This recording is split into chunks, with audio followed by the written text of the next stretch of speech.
everyone. Today I wanted to talk a little bit about my journey into becoming a lecturer at Georgia State University. It was a long and winding road. I was not one of those people who knew in second grade this is what I want to do for the rest of my life. In fact, I didn't really think that much about what I would want to do. I just like to learn things, primarily science. I loved biology. I love psychology because I wanted to know how people think and why they do the things that they do. So I went through high school and I took biology courses and I did well. Went to college and I decided to go the psych route. So I started out as a psych major, but I don't know if it was the material, if it was the way the class was run. The teacher basically read off the slides on the PowerPoint. Actually, I'll date myself, the transparencies at the time. But I just found it very boring because she was basically outlining the book, and I had the book. I could read the book. So, had I stuck around longer, I might have found it more interesting, but I didn't. I'm kind of impulsive and patient that way. So, I switched over to biology, and I loved it. Absolutely loved it. And just took courses, did a lot of tutoring and so forth. And then I decided I wanted to do research. At the time, I was at a 4-year liberal arts college that had some research, but I wanted to do more molecular based research like DNA, RNA, cells, cell workings, things like that.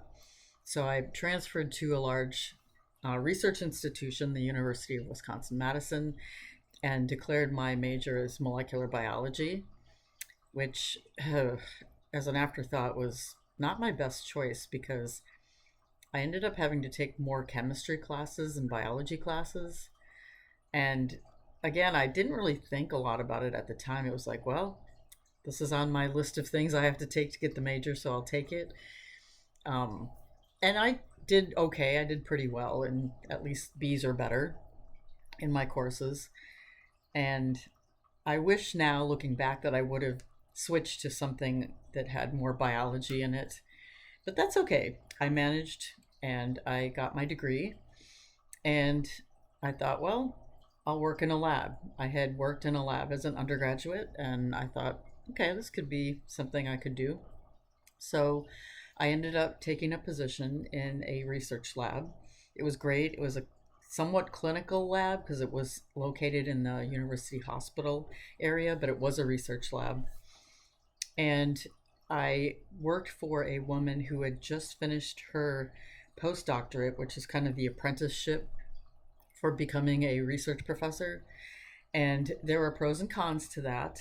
Pros were I learned a lot about how to set up a lab, how to do ordering, how to get things organized, so forth.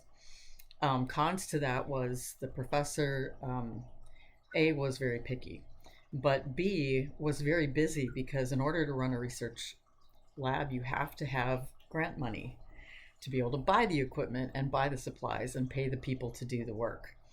And so she sometimes made my life a little difficult because it was hard. I was the only person working in the lab at the time, and I was fresh out of college.